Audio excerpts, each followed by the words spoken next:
The following audio is included in the Worldwide Church of God Library Collection. Please visit wwcg-library.com and explore the incredible truths that answer the mysteries of life. I will start with the less serious matter and proceed. The Auditorium PM congregation is rescheduling its monthly Kaffeeklatsch to be held tomorrow, which is the 14th of March from 1 to 2 p.m. before Sabbath services. I have before me here the Hebrew calendar for this present century. As I flip to 1981, I notice that the 20th, or next Friday, happens to be the 14th day of Adar. And there is a book in the Bible describing the background of that event. Since next Friday falls after that, I thought it would be appropriate, since this was the occasion that I was assigned, for us to go over again at an interesting period in time, just about 1 month before the Passover season, to discuss one of those most critical periods in the history of the Jews, those people who have preserved the Hebrew Bible and made it possible for the Messiah to come in the flesh in the days of Herod. Because the story behind this festival that we call Purim, which occurs on the 14th of the month Adar, or second Adar should there be an extra month, is the story of the book of Esther. Now, Esther's setting, of course, is in connection with such books as Daniel and Ezra and Nehemiah. You get the general feeling. I have before me here the English translation of the Hebrew Old Testament, and from time to time I might like to turn to read that, which I most often have read when we have gone through the material. In this case, however, I should like to do something just a bit different. There are different translations, and one that might be of some help to you is the one on the book of Esther in the Anchor Bible series, A-N-C-H-O-R. The Anchor Bible series is published by Doubleday and Company, and each basic book, or with the Psalms, it's more than one book, it's done by a separate author. This introduction, translation, and notes is by Carrie A. Moore, M-O-O-R-E. I'm not recommending the series as such. I wouldn't use some of the series, but this particular one is very interesting, and I was impressed with the way it is presented. We are dealing here with a book in the Bible. We're dealing here with a custom established in the book for the house of Judah that preserved this book. We are dealing with a matter here that is very similar to the way perhaps our church members, our brethren in England, might deal with the question of Thanksgiving in the United States. We have never asked the rest of the members of the Church of God to involve themselves in adopting a custom that in America we call the Day of Thanksgiving. There are probably two reasons. One, we have no authority to do so, and two, they don't have quite as much to be thankful for in a physical way in many countries, especially when you know how they live, with respect to financial poverty, the lack of food available at the kind of costs that we have here. No nation has ever eaten so much so cheaply as we can, and eat so well as we could. Notice the change of the verb in the United States. We gave some eggs from our chickens to someone who was not normally aware of chickens that live on a farm. And when they were prepared for this man, he wondered what had happened, because they did not look like the sick eggs he was used to. So we do have reasons to be thankful, and the Jews have reasons to be very, very thankful. We, perhaps in thanksgiving for the physical blessings we have, the Jews for even their life. For if God had not intervened, according to the book of Esther, there would be no house of Judah. There would not have been anyone born of either the tribe of Judah or the family of David. There would have been no Old Testament scriptures preserved.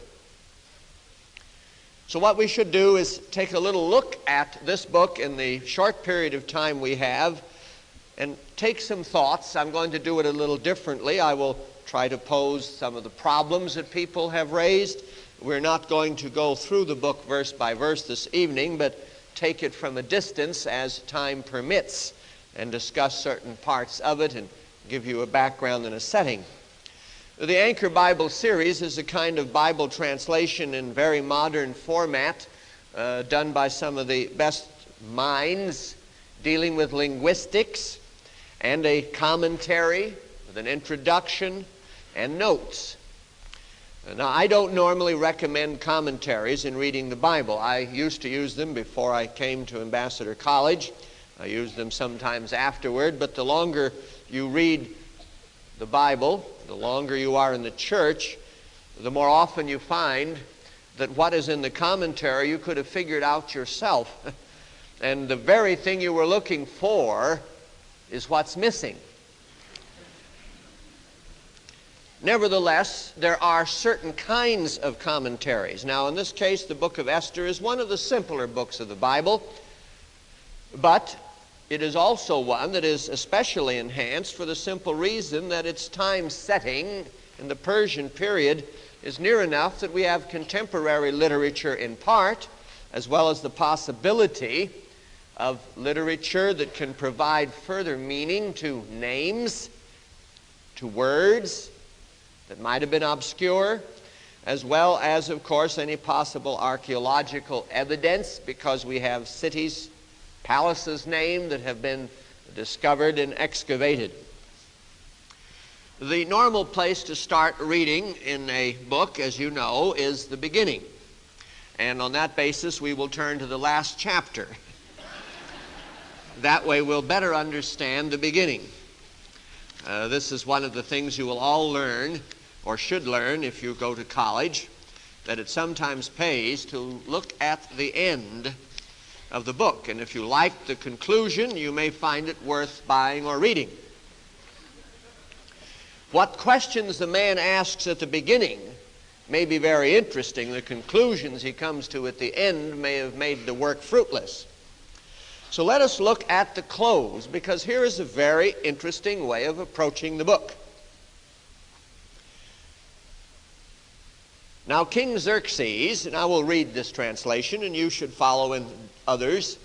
Now, King Xerxes, and I won't give any comment here as to why the name is Xerxes, but that is certainly the correct modern name, modern usage, because the king Ahasuerus is without any question Xerxes.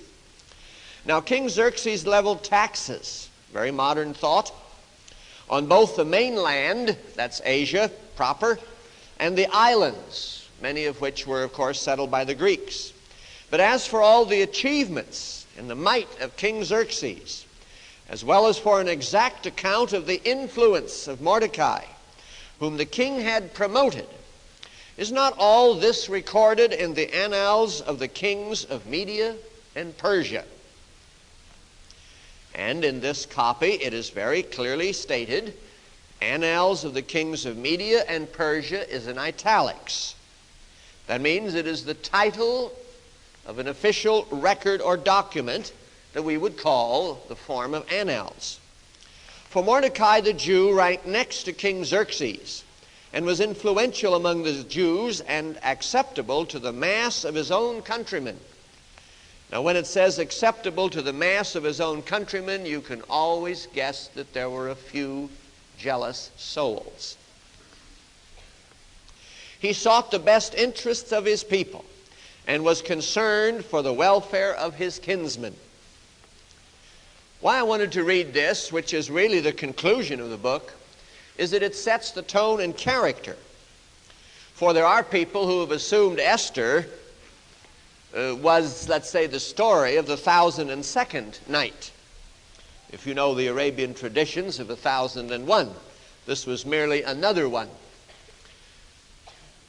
The Jewish tradition would indicate clearly that the record could have been verified.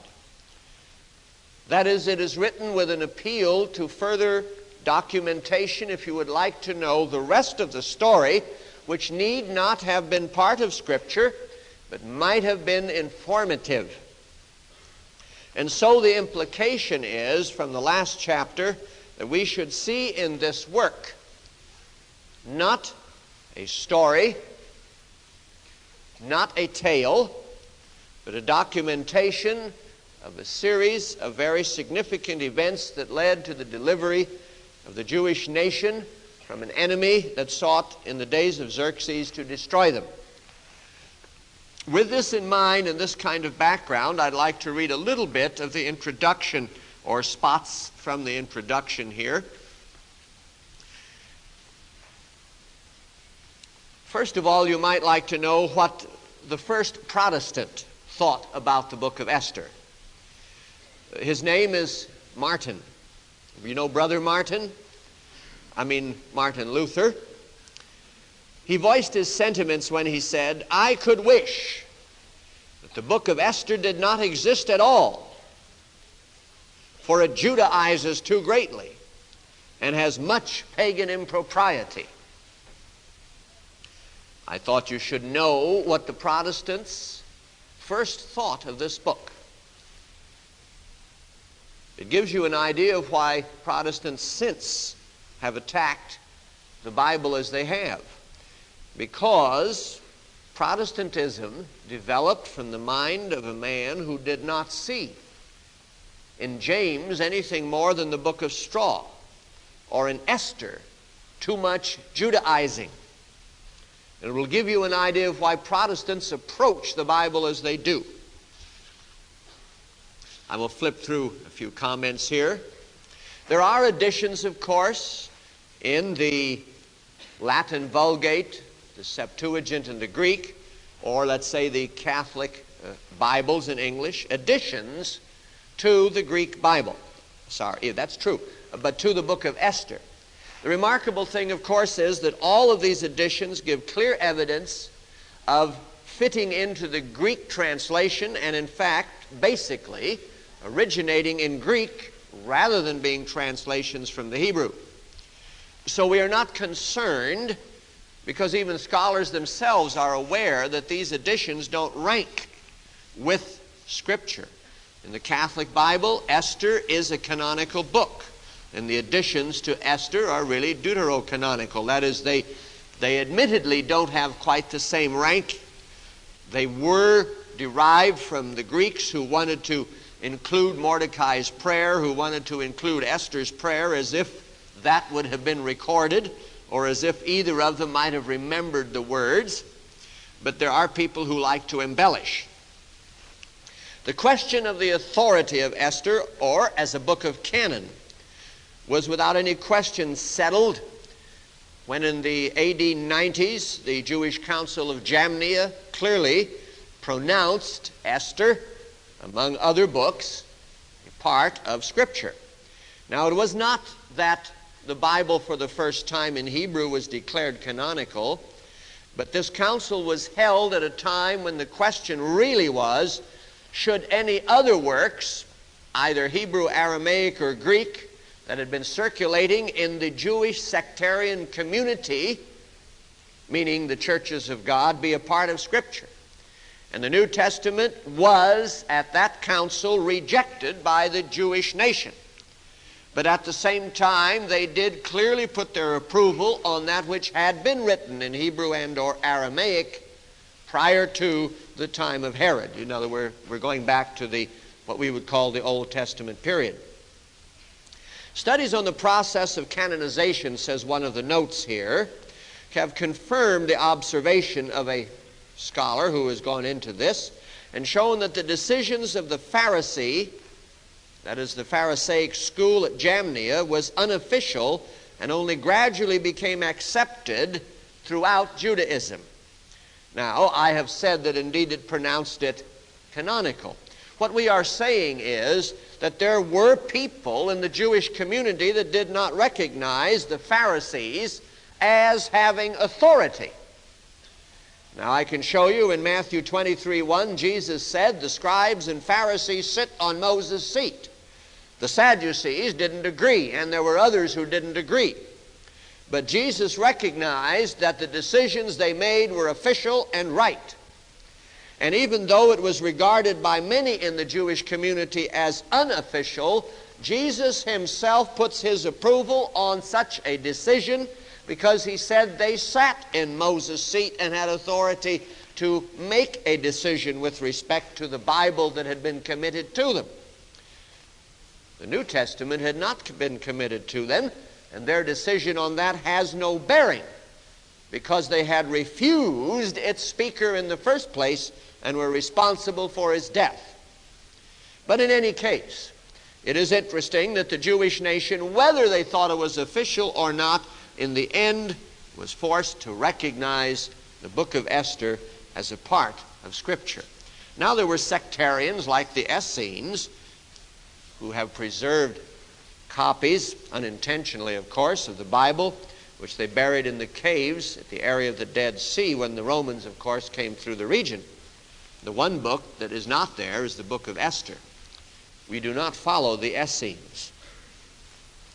And it is very probably influence of those and others that accounts for the absence of the book among some Jews, questions that arose in the eastern area of the Roman Empire among Christians about it, even though most Christians recognized that the book of Esther was a part of the standard Old Testament. It is clearly included in the Talmudic statements regarding the books of the Bible. There is no doubt that Josephus regarded it as canonical, our commentator here says. Josephus himself regarded Esther as canonical, for he certainly paraphrased it in Jewish Antiquities, book 11. Josephus was a priest. He was a Pharisee. Josephus names the books of the Bible in number. He says there were 22, in which case he is clearly linking two of the smaller books, undoubtedly different than from the King James order, but the number of 22, as we would view it, is clearly indicating that Esther is a part of the whole story.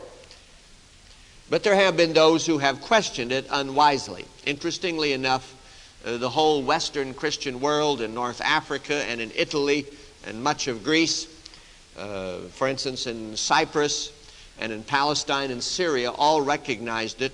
The only questions essentially arose in some areas of Asia Minor in the east.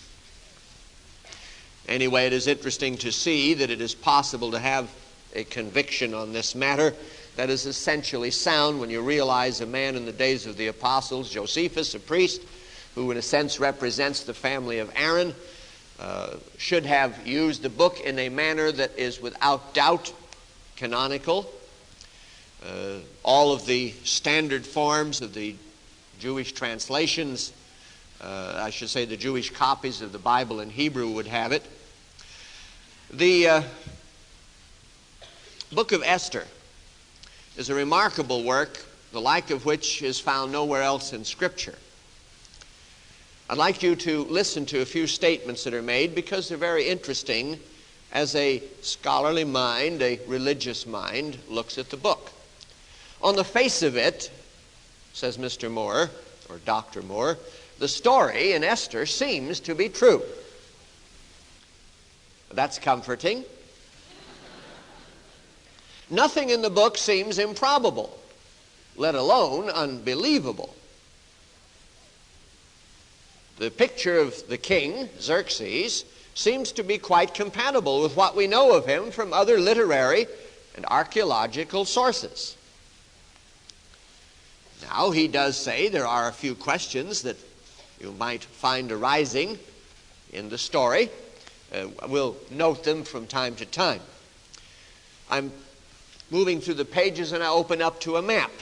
And it might be good for you to realize that Susa, where the events took place, was not the great palace in modern Persia at Persepolis, but was really in the area of Elam, ancient Elam, and slightly to the northeast of Babylon, just on the other side of the Tigris. In a sense, the palace of Susa, where the story takes place, was very near Babylon in contrast to the capital in Persia itself. And it represents what we might call the center of the empire. Susa was as far east from Sardis, from Miletus in western Asia Minor, as it was west from the Persian cities of Kabul and the Indus River. You know, Persia at that time ruled all the way from Ethiopia to India and, of course, to the Greek Isles. The time setting, without any question, can be determined readily. We will look at the Bible itself for the information. Just a little background on Xerxes. He was the son of Darius. Darius, who gave permission to Zerubbabel, of course, to build and finalize the second temple. And he was the son of Queen Atossa, who was the daughter of Cyrus. So he was, in that sense, the grandson of Cyrus the Great, who authorized initially the restoration of the Jewish community. This was a remarkable family. Darius was quite upset with those who revolted at the beginning of his reign. He was a man of unusual temperament, and we will see that when the story develops. He was a devout worshiper of Ahura Mazda, which has to do, of course, with the Zoroastrian religion, the sun. He did prohibit the worship of demons in his realm. So he did have an unusual perspective. He warred with the Greeks for the early part of his reign, and for the last 13 spent most of his time developing the internal greatness of the realm. Xerxes was assassinated in his bedroom by a conspiracy led by his uncle Artabanus and his grandson. And he was buried in a magnificent royal sepulchre in Persia near the major capital. Now, one thing our author brings out that should be of interest to you, Xerxes had a winter palace at Susa. You obviously wouldn't go there for the summer. Many kings have a summer palace in the mountains and a winter palace in the valley. That way they have a more even temperature. The author of Esther shows awareness of certain features of the Persian government, such as the 7 princely advisors, chapter 1, verse 14. The efficient postal system, which of course you will recognize in chapters 3 and 8. He is also familiar with certain practices of the Persian court life, including doing obeisance to the king's high officials, which Mordecai didn't do, and the recording and rewarding of the king's benefactors. The author is aware of various details in Persian customs, among them hanging as a form of capital punishment, the observation of lucky days, royal horses with crowns, chapter 6, verse 8, eating while reclined on couches, chapter 7, verse 8, and the headpiece known as the turban, chapter 8, verse 15. Some of these things are lost in the King James Version. You'd think they were wearing Henry VIII's crown in that day instead of turbans, which they did wear. And finally, the author uses a number of Persian nouns, including a number that I won't read to you, but a clear recognition of the impact of the Persian language and what they now recognize, and which they have for a long time, even those who thought that Esther was written in the 2nd century BC or later. There is no use anywhere in the whole of the book of Esther of any word derived from Greek, which clearly indicates that the book of Esther was written before the time of Alexander the Great and in reality goes back to the Persian period. The author here, the translator, points up it has been overlooked, has simply been neglected because people didn't want the book to be written basically in the period when it was written. There's no doubt that most of the personal names found in the book are of Iranian origin. Now the story, and you grant, of course, here that the man takes an ambivalent view. He says the story does have some very improbable things. A festival lasting 180 days. Now we're going to look at this and see whether it was so improbable, but I want you to remember that the 10th chapter said you could verify it if you wanted to check the records. And then, of course, there's Vashti's refusal to obey the king's command. Now, from the point of view of the author, no queen would do this. I don't think the author was very observant of the contemporary world. The king's ridiculous letter ordering all men throughout the empire to be masters in their own homes. I will not comment on that ridiculous statement. The appointment of non-Persians to the all-important post of prime minister, which Mordecai held. The letters sent out in all languages of the empire instead of Aramaic, the official language. Maybe if you understood in the first place that Haman intended everybody to hear in his own language, then there wouldn't be such a problem. If the king had done it, it might only have been in Aramaic. And then there is the king's permission for an entire people within his empire to wipe out their possessions, to be wiped out, and their possessions plundered. That's his permission to Haman in the first place. It's thought to be improbable. But when we see what Hitler did or intended to do in the Second World War, it is not improbable that there are men who do try to extirpate other people. If you know what happened in the Soviet Union to some of the minority peoples in the Caucasus, you would understand after the Second World War that there are people who do intend to wipe others off the face of the earth. And then there is the king's sanction of fighting everywhere, even within the palace complex itself, to get rid of the Jews' enemies. Now, though improbable, he says, of these things, these may, of course, still have been true, which is the same as saying he doesn't know one way or another. That there is really no evidence because we don't have those annals at this moment to verify or to disprove. But at least I think it's good for you to know that it is possible to have a man who was chosen in the scholarly world to make a very good translation, a very respectable presentation of this book, who can still admit that though these things seem most improbable, they still could be true. Now the question is, do you rely on your own judgment, your own authority, or whom do you rely on for making decisions in matters like this? Now there are some discrepancies or contradictions. For instance, there are 127 provinces in the empire, in contrast to what Herodotus says, that there were 20 satrapies. The question, of course, immediately is, which our author will show later, that Herodotus was not describing provinces. He was describing an area that is called a satrap. Then there is Esther's arrival at the court of Susa in 480 BC. That is chapter 2, verse 16. A time when, according to Herodotus, Xerxes would still have been away fighting in Greece. Now we want to check to see whether this man interpreted Esther correctly. Other contradictions are of a more serious nature. According to the verses here in chapter 2 and 3, Esther was queen between the 7th and 12th years of Xerxes' reign.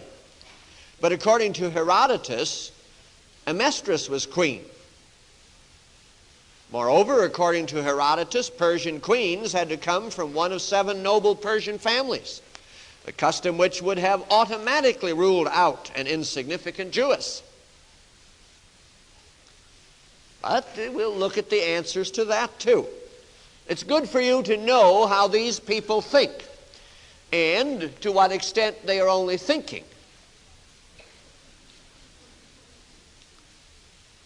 Josephus knew the festival of Purim well, which is to say that he must also have, of course, known the book of Esther. There have been many questions as to what the word pur means, but it has been clearly established that the Assyrian puru, a stone or a lot, is a proper meaning. Then there is the Babylonian puru, that now has been confirmed to mean lot, and secondarily fate. The form Purim is a Hebraized form of a Babylonian word. So there is no basic question as to the usage of such terms. The festival was named after the lots that were cast. Now, we don't use lots today. It's like putting, let's say, little strips of paper or maybe something of another form like stones in a basket or a hat and, pulling out blindly to find which one has been approved or what should the answer be. That's a rather past custom, although on occasion there are cultures that use it, and within our society, I suppose, it is not done uncommonly in lodges. There have been questions as to whether the book of Esther was invented to justify the Jews adopting a pagan festival, but there's no basis for it that can be established. You see, they think this way because they know Christians have justified Easter and Christmas, and they make even a note to that effect. And they say, well, if we, can tolerate Christmas, we see no reason why the Jews might not have had liberty to Judaize a pagan festival. Then there is, of course, the problem that the story of Vashti seems more like fiction than fact, so much like 1,001 Nights tales. But on the other hand, maybe the 1,001 Nights were based on a lot of experience in the desert world. Significant for purposes of dating the book of Esther is the fact that the book of Chronicles contains no Greek words and also has a style of Hebrew so very similar to Esther. And Chronicles, without a doubt in Jewish tradition, is attributed to Ezra. Ezra was essentially a contemporary, though he comes on the scene approximately a decade and a half to 2 decades later.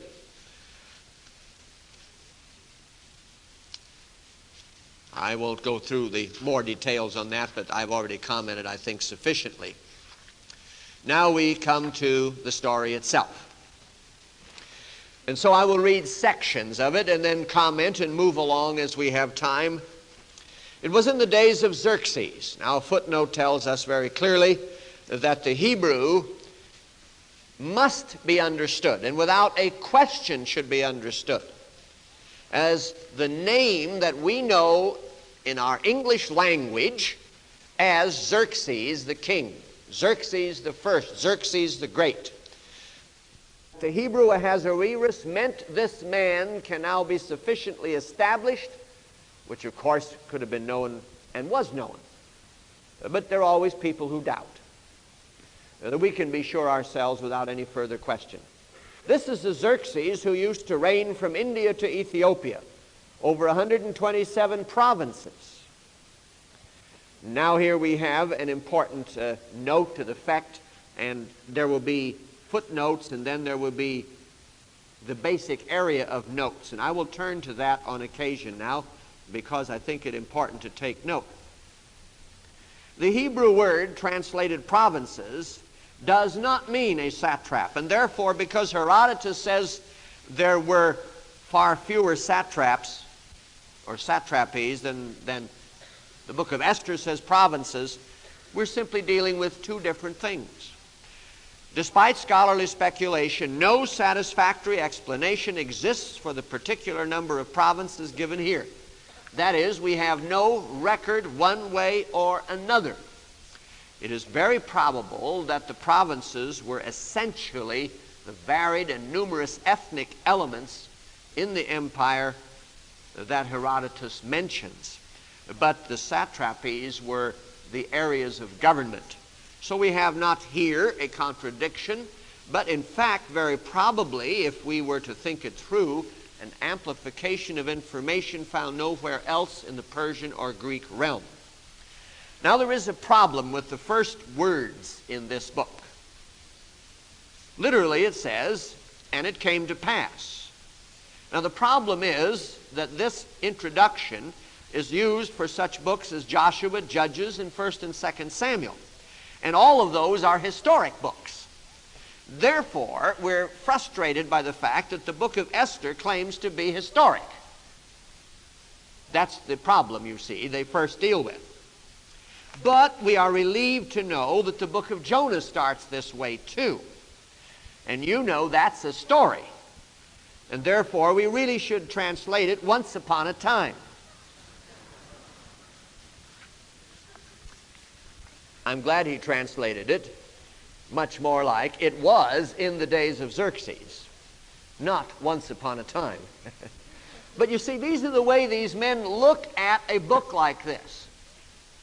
And when you look at other places in the Bible, you realize that the intent is clearly to establish a factual background. At that time, when King Xerxes sat on his royal throne in the Acropolis of Susa, and the translation Acropolis is a modern way, it has the sense of the fortified palace area. He gave a banquet in the third year of his reign for all his officials and courtiers. I'm going to read his translation. The officers of the army of Persia and Media, the nobles and the rulers of the province who were present, and displayed the great wealth of his empire and the glorious splendor of his majesty for many days, in parentheses, for half a year. Now, of course, the Bible says it was essentially 6 months or 180 days. Now, here's the problem. It's not a problem, but I'll state the problem. There were his officials, his courtiers, the officials of the army, the nobles, and the rulers. Now, for practical purposes, there's no question you could easily have taken care of their needs in far less than 180 days. So when it says the officials of the army, the nobles, and all of these, there's no reason to think it should have taken that long. But let us look to see what the Hebrew says. Now I will turn to the Hebrew, and then I will show you what he has done and what he's taken for granted. In verse 3, he gave a banquet in the third year of his reign for all his officials and courtiers. You don't have to have that very long. That is, to all his princes and his servants. Then our translator, taking from the Septuagint, says, the officers of the army of Persia and Media. Now, you know there are not that many officers. And if all the king was doing was giving a banquet to the officers, there was no reason for the 180 days. That's why he says that makes so much nonsense, too long a time. But now listen to the Hebrew. It was in the third year he made a feast to all his princes and his servants. The army of Persia and Media. Not the officers of the army, but the army itself. The nobles, the princes of the provinces being before him. This clearly indicates that we should understand the duration of time because the king threw a banquet and wanted the officers, the princes, the nobles, and in fact the entire army to see his palace. And he had them go through increment by increment over a 6-month time. Now they say the Hebrew couldn't be right because it says army and not the officers. And they just assume that has to be there because they can't imagine the king doing something like this. But if indeed the king is showing his palace, and he was wont to show a lot of his things, he was rather ostentatious. Then the translation of army without officers, which doesn't exist in the Hebrew, and the 180 days, or 80 days, as this translation is not incompatible. That is, it is reasonable. Because when you have an army like this and have them entertained and come through and see the palace, knowing the size of those armies, 6 months is not unreasonable. And these would probably, without doubt, be the area of autumn through winter. That is somewhere October, November, December, January, February, March. That's the cool half of the year. And so he displayed this great wealth. Now when it was all over, the king gave a week-long party for all the men staying in the Acropolis of Susa, for both the important and unimportant alike, who really had spent their time helping him throw this lengthy occasion. And the courtyard was decorated with white and violet cotton curtains, which were fastened by linen and purple cords to silver rings and marble columns. And couches of gold and silver were on a mosaic pavement of porphyry, marble, mother of pearl, and colored stones. And drinks were served in gold goblets, not any two alike. And there was a plenty of royal wine, as befitted a king. And the drinking, of course, was according to law. You drank when the king drank, except that no one was constrained as far as the quantity he should take. For the king had ordered all the palace waiters to serve each guest as he wished. You see, the Gentile nation started with the kingdom of gold. Then there was the kingdom of silver. Then there was the kingdom of bronze. And then iron and clay. And we're in the world of clay. There's quite a difference here. Queen Vashti, too, gave a party for the women in the royal house of King Xerxes. Now our story here, just by way of setting, it says that this was in the 3rd year. And this would be in the period of time, and we should verify it and look it up. I like to tell you how to find things like this. This happens to be the Babylonian chronology, 626 BC to AD 75. And I'll flip to the reign of Xerxes. And here we have, in this remarkable work done by Parker and Duberstein, the reign of Xerxes. Year 1 of his reign began with the 6th of April, 485. So the 3rd year would be the year 483 to 482 BC. Our bookstore could get this for you. This gives you, in fact, the Babylonian calendar, month by month, showing all the 13 months as they have been found. That is, every time a year had 13 months. You might be interested in the fact that it goes through the Seleucid period. It even comes, for instance, to AD 31. And if you look at AD 31, you will discover that the month of Nisan starts on April 12th. And the 14th would therefore be a Wednesday, the 25th. The Seventh-day Adventists would like it to be 1 month earlier. I am pleased to say the Babylonians knew better.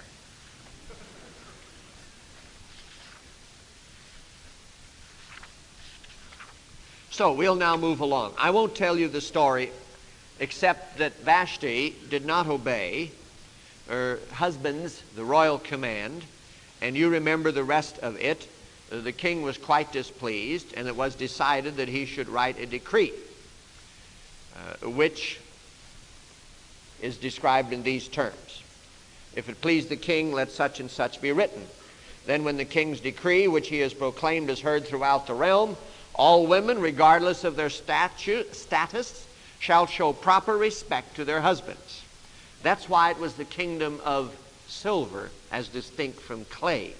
Today we have clay brains making decisions in society. I will now move along, having been upset by this modern society on that point.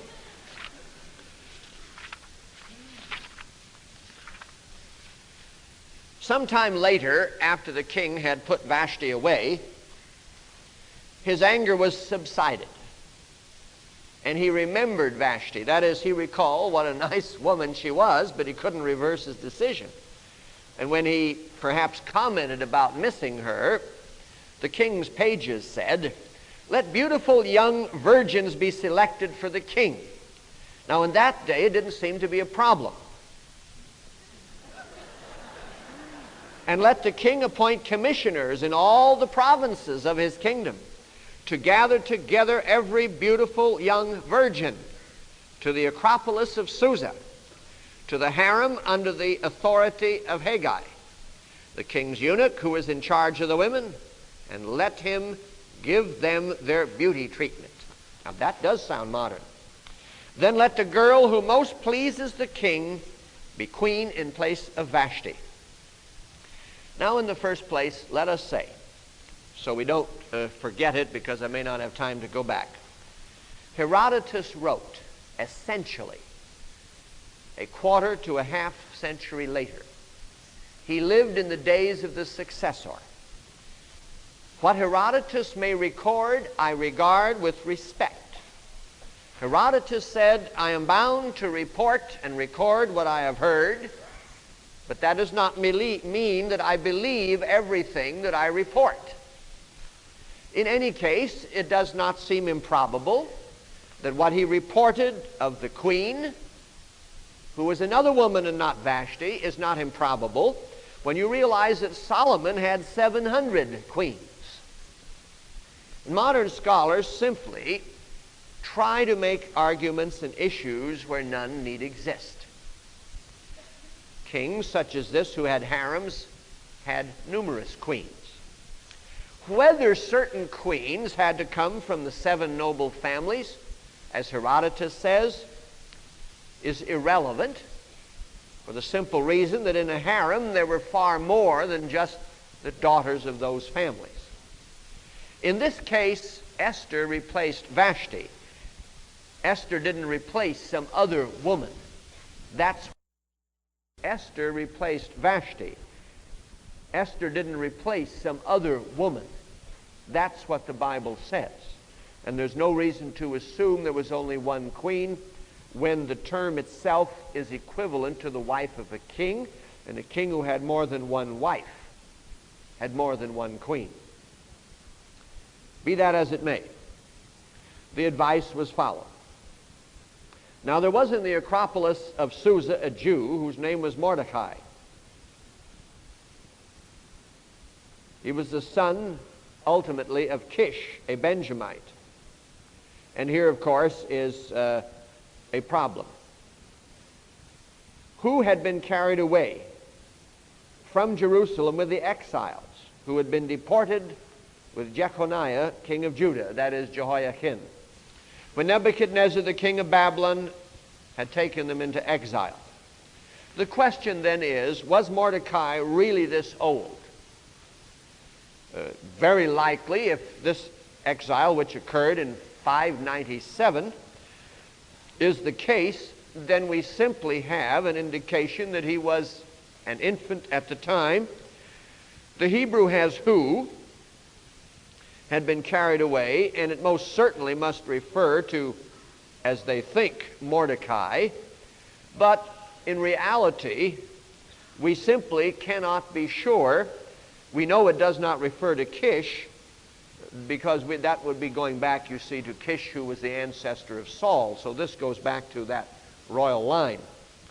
But whether Mordecai was an infant and now a very old man, or whether it is in reference to one of his immediate ancestors, we simply cannot determine from the text. But the implication, just grammatically, would imply it was Mordecai himself. Now, he had adopted his cousin, that meant that she was the daughter of a relative of his. His cousin Hadassah. That word means myrtle in Hebrew.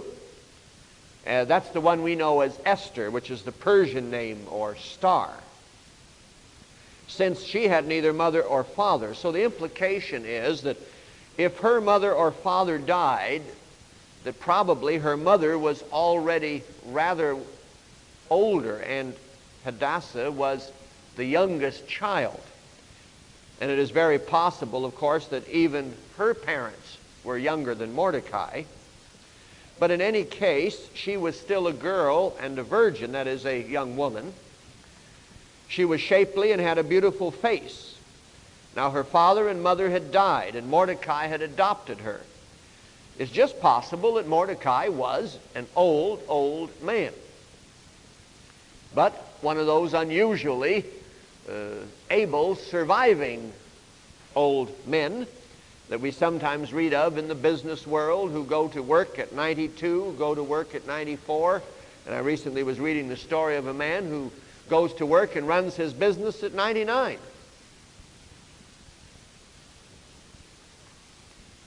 Later on, when the king's edict was promulgated, and when many young girls were brought to the Acropolis of Susa, Esther was also taken to the palace. Now, we won't go into all of these details here. The girl pleased her superior and gained his support, so that he promptly gave her her beauty treatment and her delicacies, and he provided her with the 7 special maids from the palace and transferred her and her maids to the best quarters of the harem. Esther had not said anything about her origins because Mordecai had forbidden her to do so. She was of the house of Benjamin. Therefore, if there was the Jewish look that Haman and others saw in the house of Judah, he simply didn't spot it in Esther and didn't guess the story. But Mordecai used to walk about in front of the court of the harem so as to find out about Esther's well-being and progress. And you know, of course, that she did please the king after 12 months' treatment with oil of myrrh and perfumes and cosmetics for women and whatever seemed necessary, why her superior provided. Now, it's very interesting how the story develops here. Esther had charmed all who saw her, the end of verse 15. So when Esther was taken to King Xerxes to his royal apartment, that is in the 10th month, which is Tebet, in the 7th year of his reign, the king loved Esther more than all his other wives, and more than all the other girls. She won his favor and devotion, so that he placed the royal turban on her head and made her queen in place of Vashti. And now we will look at the Jewish translation, just so we have the story here, in verse 16 of chapter 2.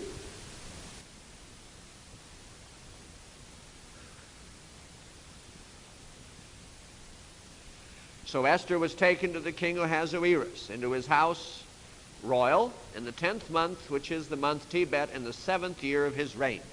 Now the 7th year of his reign would be 479 to 478. So we'll just look at that here so we get the picture clear and see if there was any need of a contradiction, as our author said that he should have been fighting the Greeks. Now, if we are dealing with the month Tebet, this is clearly defined as the 10th month. And so we look at the story, the 10th month along the way would have begun in December 22, in 479 BC. In December 22. And if it is in the 10th month, then in all likelihood we would say it is somewhere at the end of December or in January. And if it is in January, it is 478. In any case, the battle with the Greeks did not take place so late in the year 479, and the implication is that one of the earliest things the king did after the battle was to return and to find a replacement for Queen Vashti.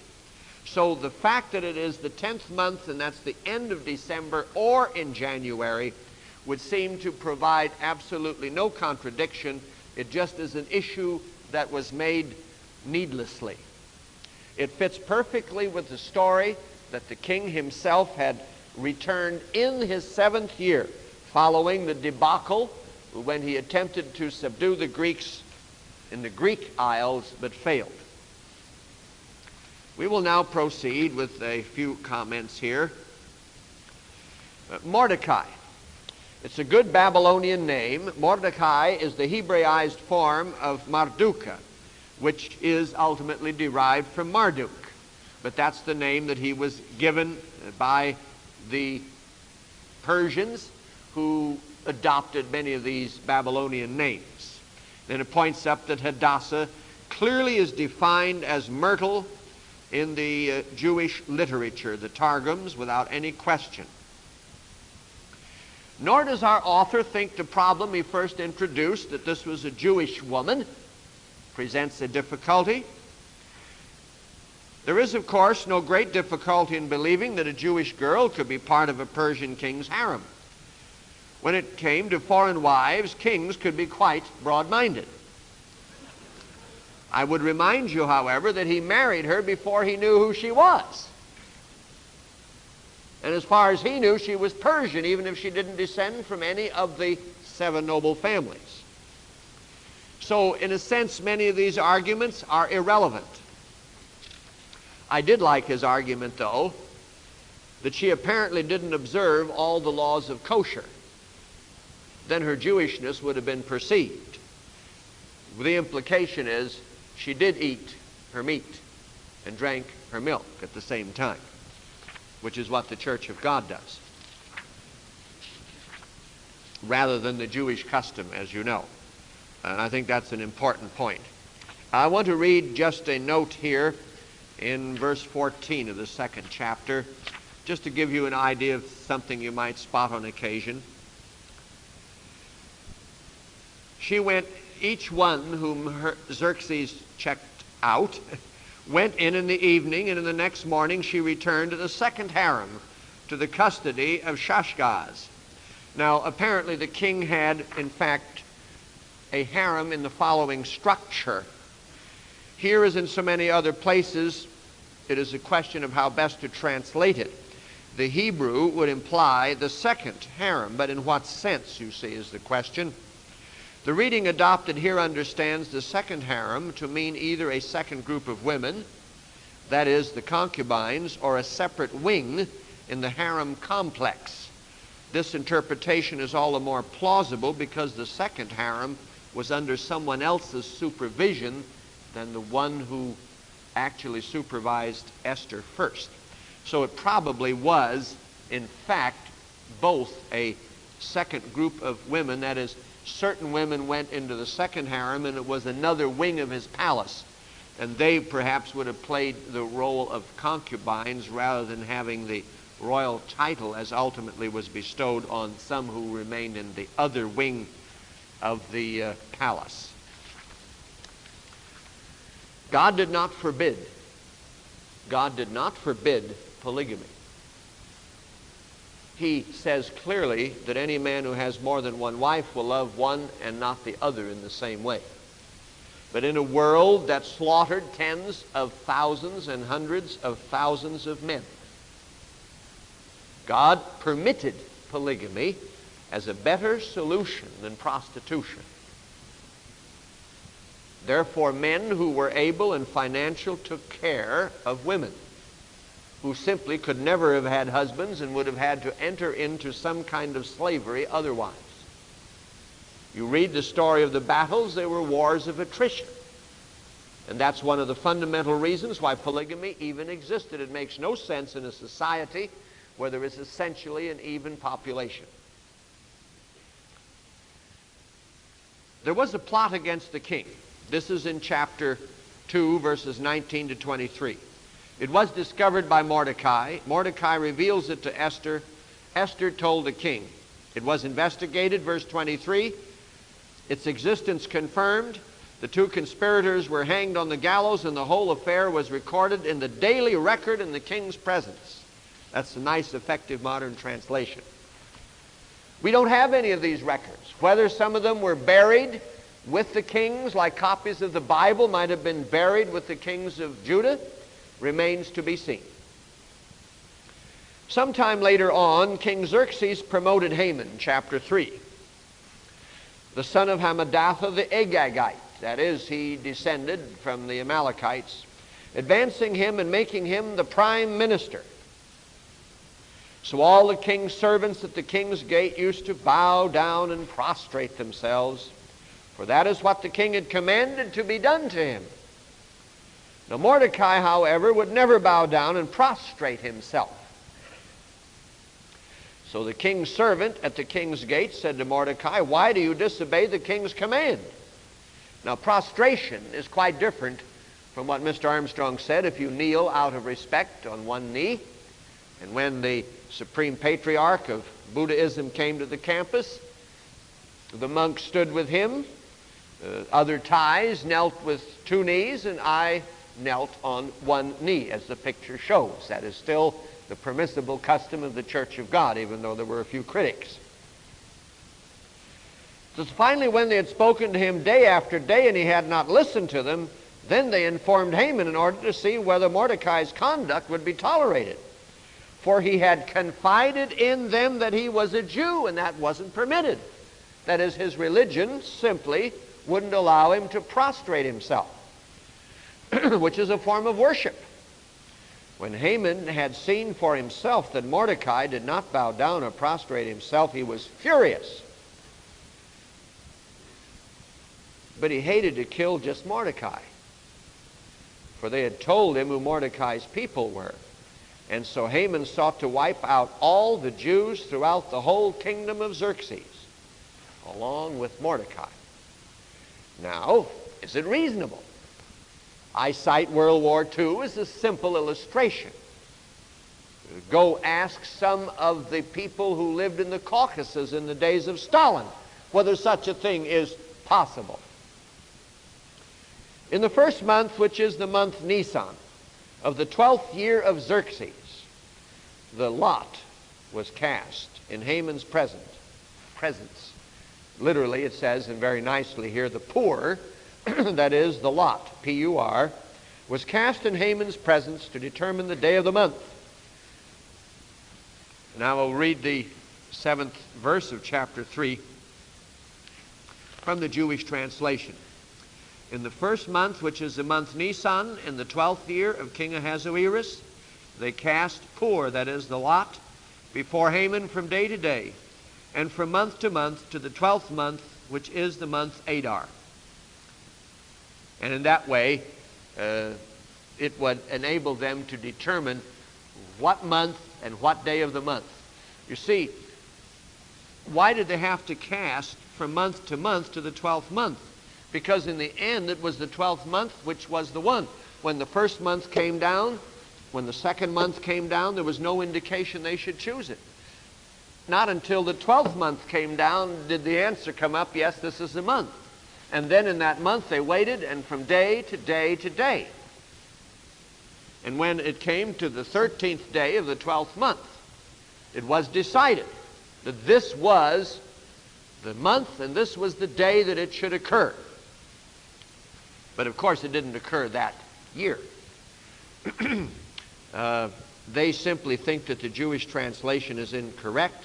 I'm sorry, the Jewish original, the Hebrew original, and they have rendered it differently here. They think it's some mistake. But when you know what a lot is, you realize that if it's going to fall in the 12th month, that he cast a lot for each month, and to see in that month whether that was the month that should be chosen. There's nothing wrong with the Jewish translation. It's just the way people think of the problem. And so we read, Haman went to Xerxes, verse 8. Now there is a certain people scattered, yet unassimilated. Now look at these arguments. We won't read very much of the book, but I just want to hit the highlights. There is a people yet unassimilated among peoples throughout the province of your kingdom, whose statutes are different from every other people's. Now others may be different, but they all get along with each other, and they tolerate each other's customs, and they don't raise waves. But there is a people that thinks itself superior, that's unassimilated. That was his argument. Who hold views different and in opposition to others. They don't observe even the king's statutes. Therefore, it is not appropriate for the king to tolerate them. Now, if it please the king, let it be recorded that they be destroyed. Now, the implication is the king may have known more about Jews, and Haman was taking no chances. So he decided not to tip his hand about who they were. And I will pay 10,000 silver talents to the proper officials to deposit in the king's treasury, just so we could do this to safeguard your realm. And the king was very impressed with Haman. He had been very successful in handling his office. So he took off his signet ring from off his hand and gave it to Haman, the enemy of the Jews. Well, it's your money, said the king to Haman. Do what you like with the people. Now, we talk about dictators. This man was far from a dictator. He was influenced first by Haman and then by Vashti. Or as the commentator said here, the interesting thing is Haman had a wife, the king Xerxes had a wife who first wouldn't obey him, and then he exchanged her for Esther, and he was overpowered by her. So he was easily influenced by others. And he wasn't even that interested in the money. He said, look, it's your money, Haman. Do what you like with the people. You're really handling so much of the office here and doing so well. So the king's secretaries were summoned on the 13th day of the first month. That's 1 year later. They thought it was just right, you see, to do it on the 13th day. So everything they wanted to do was the 13th. It was very lucky. And the edict was written exactly as Haman had dictated to the king's satraps, the governors of every province. So here we discover that governors were over the province and the satraps were over the satrapies. They were not the same divisions. And the officials of every people. It is written to each province in its own script, to each people in its own language, in the name of King Xerxes, and it was sealed with a royal signet ring. Dispatchers were sent out by couriers to all the king's provinces to wipe out, slaughter, annihilate all the Jews, men and boys, women and children, in a single day, on the 13th day of the 12th month, which is the month Adar. Now, when you see, of course, that this had occurred in the 12th year, then these events were to take place in which year? The 13th. It was to be the 13th year of the king, the 12th month, and the 13th day. Now, of course, we might take note. I don't know where the 13th came from in the Roman world or the modern world, but it looks like, at least from a biblical point of view, if you want to find origins of things, that what was once a lucky day, or so Haman thought, turned out to be very unlucky. The contents of the documents were to be promulgated in each province, published to all peoples, to be ready for that day. And they rushed throughout the realm. Then the king and Haman sat down to drink. The king seems to have loved to drink. The Persians had a rule. You made a decision when you were drunk, and afterward, when you were not drunk, if you came to the same conclusion, they knew it was right. That is Herodotus' evaluation, and it fits very well here in the picture. We'll move along. Mordecai learned of everything that had been done. He tore his clothes and put on sackcloth and ashes. He went out into the midst of the city and wailed bitterly, because he was a Jew and they knew it. And then he came as far as the king's gate, for no one in sackcloth was allowed to enter the king's gate. And in every province where the king's command was heard, there was loud mourning among the Jews, with fasting and weeping and wailing. Most of them were lying in sackcloth and ashes.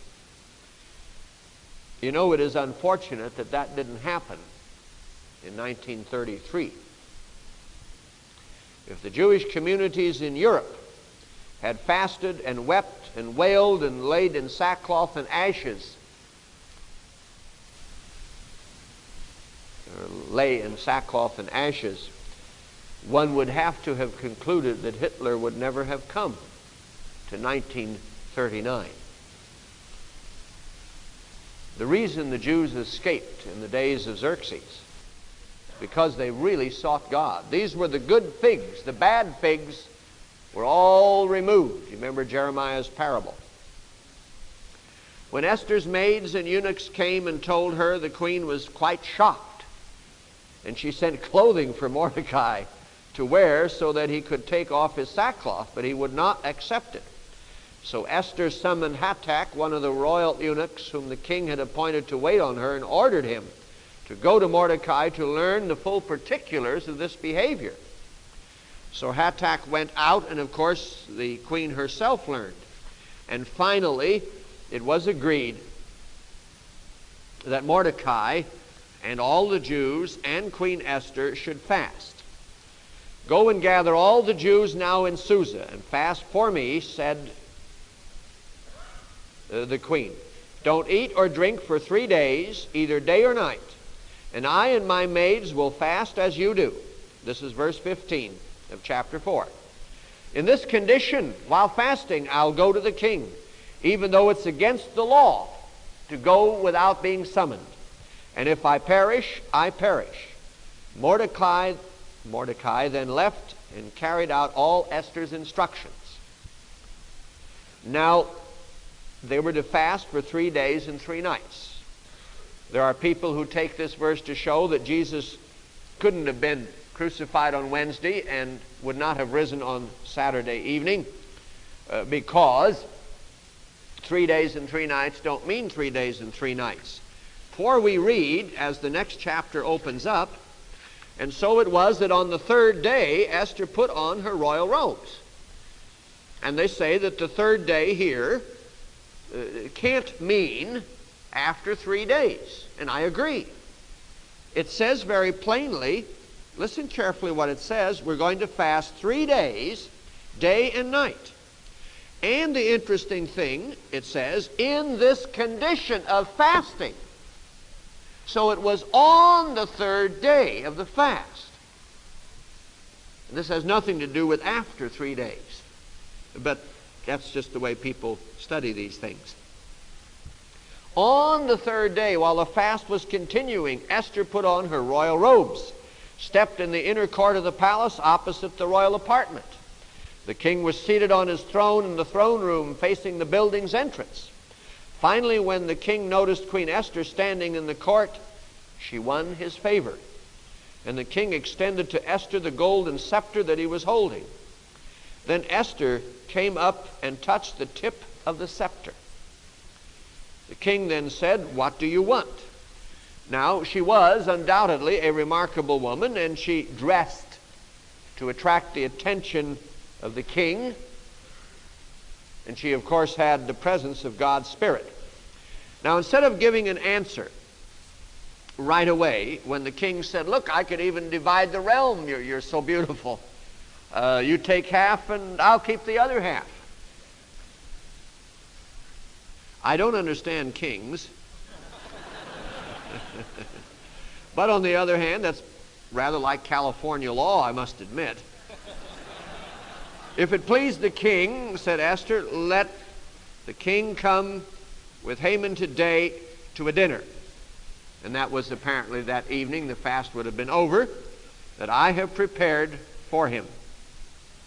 Bring Haman right away, said the king, so that we may do as Esther wants. I take it he'd like not only to drink, but to eat. Now you know the rest of the story. We're drawing to a conclusion. And they had a wonderful occasion. But she didn't reveal what she wished, and they had another occasion. But before the other occasion occurred, the king couldn't sleep at night. Chapter 6, verse 1. And not being able to sleep, he wondered if something had been overlooked in his realm. And so he demanded that the records be read to see if there was a problem, that he had not been managing his affairs right. And then they read in the record of his reign and found the name Mordecai. And the king said, well, you know, what honor has been conferred on this Mordecai? He realized something hadn't been done. And nothing has been done for him. And just as that was said, there was somebody out there in the court, and somebody asked, or the king asked, "Who's in the court?" Now Haman had just entered the court, so the king's servants told him, "Well, Haman is waiting in the court," so the king said, "Let him enter." When Haman entered, the king's question right away was, what should be done for the man whom the king especially wants to honor? Now Haman reasoned within himself, whom would the king especially want to honor besides me? So his problem was Haman. And then Haman said to the king, "All right, have them bring," and then you know the story. He wanted even to be king because he wanted to be dressed in the original robes that the king wore at the coronation. And the king didn't mind that. He doesn't put on old robes again. So he said, "Fine, put them on Mordecai, and the man that I choose, that's Haman, that's you, you're going to lead him around the city to show the kind of honor I want to bestow on Mordecai." Now you can imagine when the king had finished with this and Haman went back to his family, that his stomach was rather upset. And so it was, of course, that the king demanded that Haman come to the party on the second day.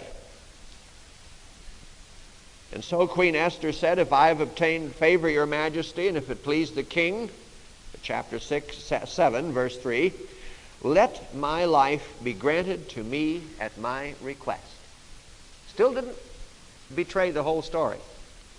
"And my peoples at my petition." Now nobody knew, not even Haman guessed she was a Jewess. "For we have been sold, I and my people, for destruction, for slaughter and annihilation." This is the kind of hate this man has. "If we had just been sold as slaves and servant girls, I would have kept quiet. For our problem would not have been worth bothering the king." "Who is it?" exclaimed King Xerxes to Queen Esther. "Where is he? And who has the nerve to do this?" That's beautiful translation.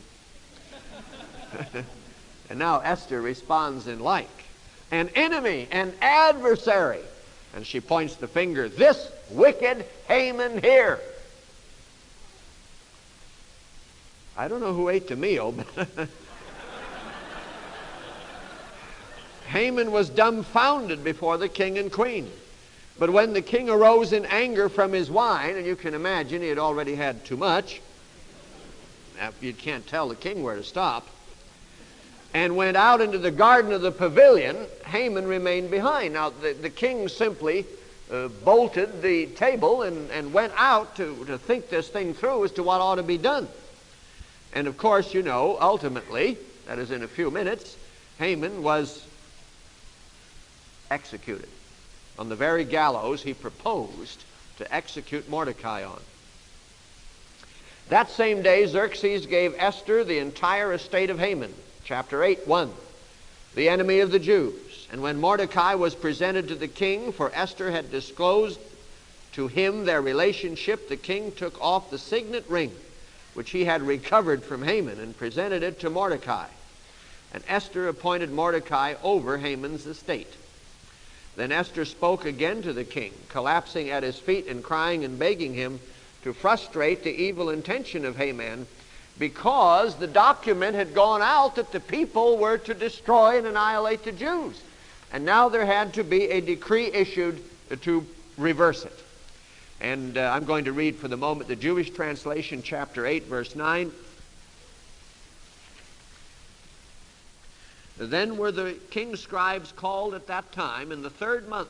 Now we have documentation, the implication of the book of Esther, even though some things may be dramatically unexpected, might even reach the carnal mind as if improbable. The implication is that we are dealing with documentation that you can check in the records. So the king's secretaries were summoned on the 23rd day of the 3rd month, is this translation, which is the month Sivan, and the edict concerning the Jews was written exactly as Mordecai had dictated, that they should be free to deliver themselves. Further, that the people should offer themselves to the defense of the Jews.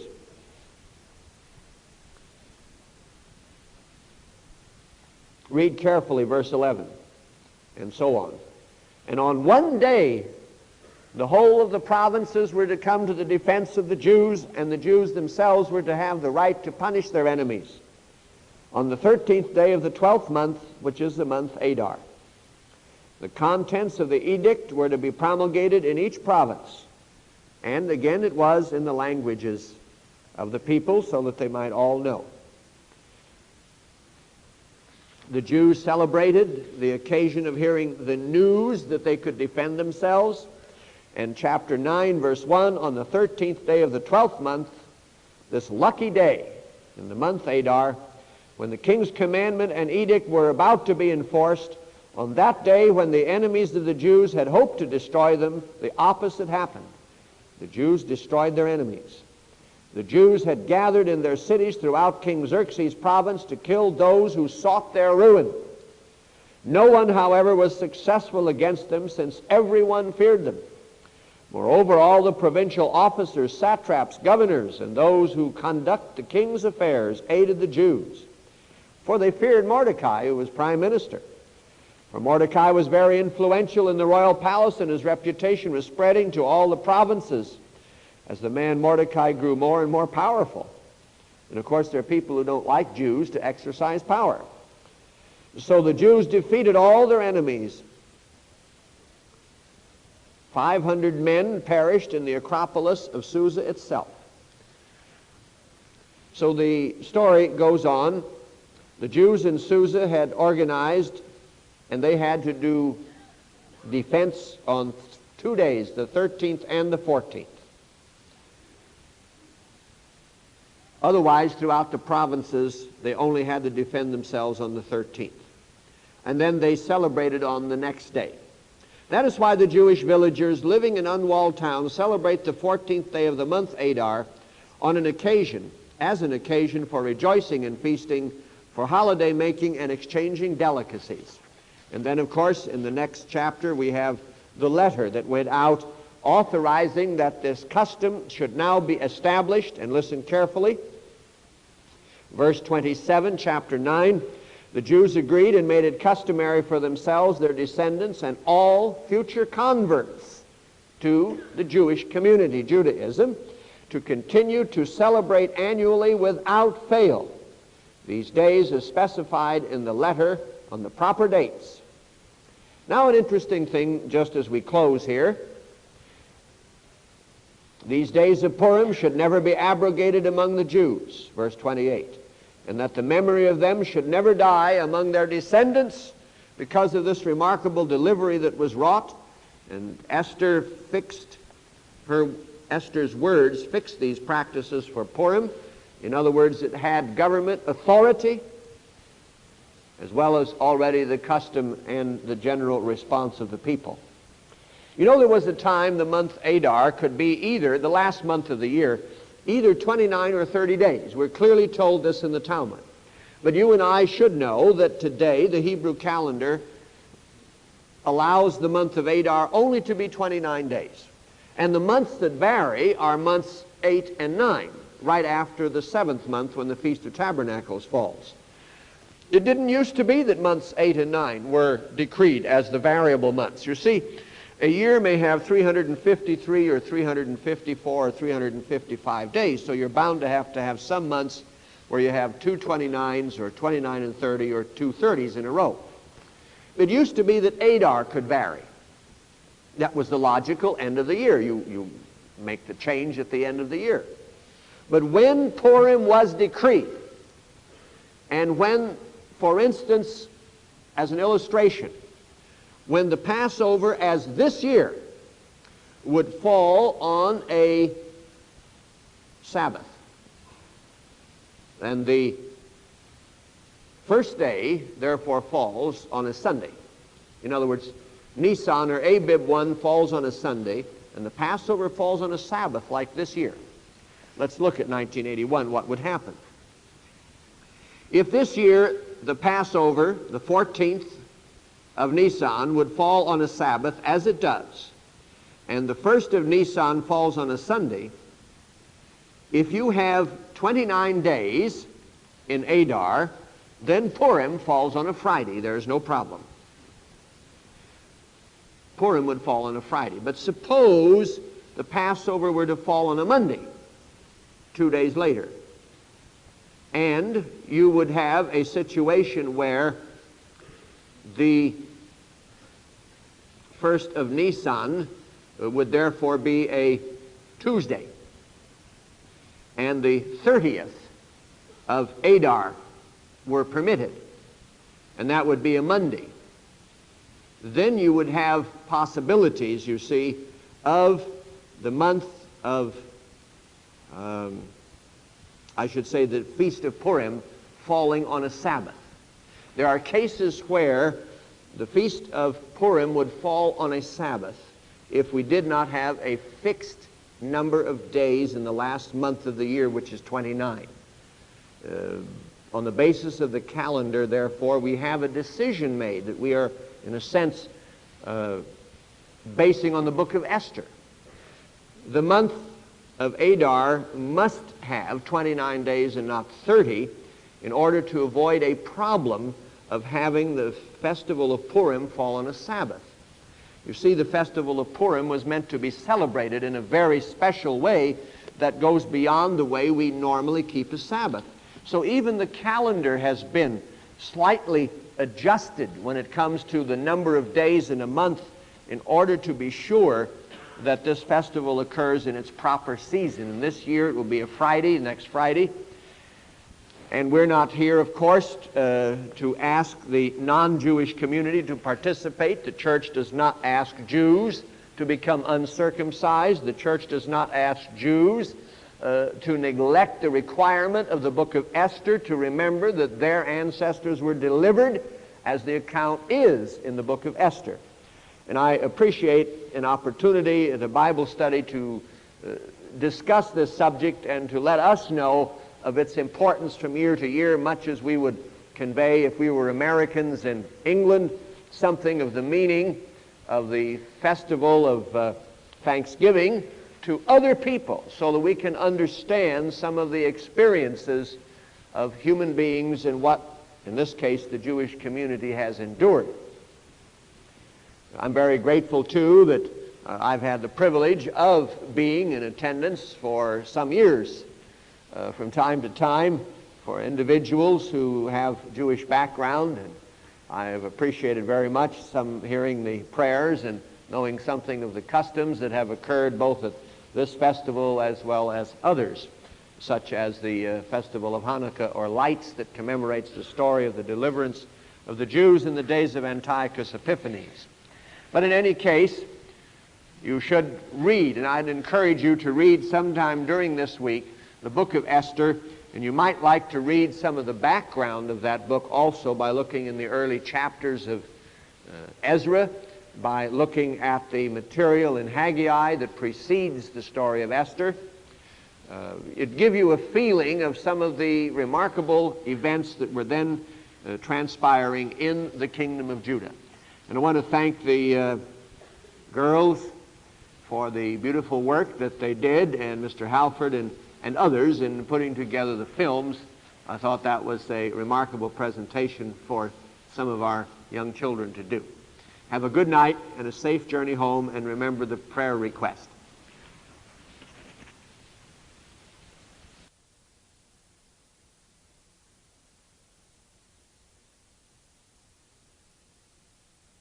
Thank you for listening to this audio file from the Worldwide Church of God Library Collection. Please visit wwcg-library.com and explore the incredible truths that answer the mysteries of life.